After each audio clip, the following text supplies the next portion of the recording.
À quelques mètres du bicentenaire, des pneus enflammés sont déposés à un emplacement où ils ne peuvent qu'attirer l'attention.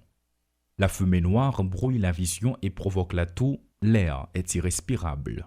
Les véhicules et les motocyclistes qui passent entre deux empilements de pneus enflammés ne s'attardent pas en raison de la chaleur. Malgré l'installation d'un nouveau directeur général à la tête de l'électricité d'État d'Haïti, des protestataires n'en démordent pas. Dans les rues magasins de l'État et rue Joseph-Janvier où se trouve l'EDH, des employés de cette institution continuent d'exprimer leur désaccord. EDH pas vendre, ni en gros, ni en bas. EDH pas vendre, ni en gros, ni en détail.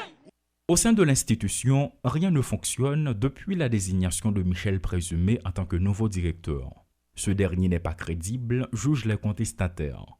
Le mouvement va s'étendre dans les prochains jours, affirment les employés qui révèlent que d'autres annexes vont les rejoindre.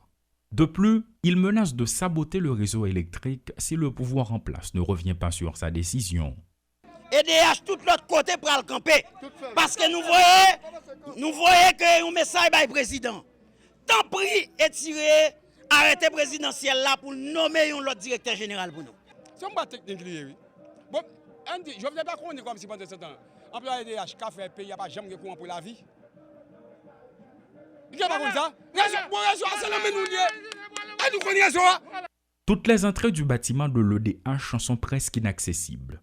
Celle qui donne sur le bicentenaire est totalement barrée par des obstacles érigés par la PNH. Il en va de même dans plusieurs artères qui débouchent sur cette zone. Au portail Léogane, non loin de l'ancienne base des pompiers, à quelques mètres du tribunal de première instance, le tableau est le même. Un autre aspect qui attire l'attention, c'est l'insalubrité. La boue est présente presque partout et là où il n'y en a pas, chaque véhicule soulève un nuage de poussière. L'odeur qui domine est fétide et l'espace est repoussant.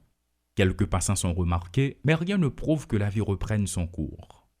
Sous un soleil brûlant, quelques riverains font la queue pour s'approvisionner en eau. Toutefois, elle n'est pas potable, déplore ce quinquagénaire. Ouais, couler de l'eau dans l'arrière et couler de l'eau dans le tuyau ici.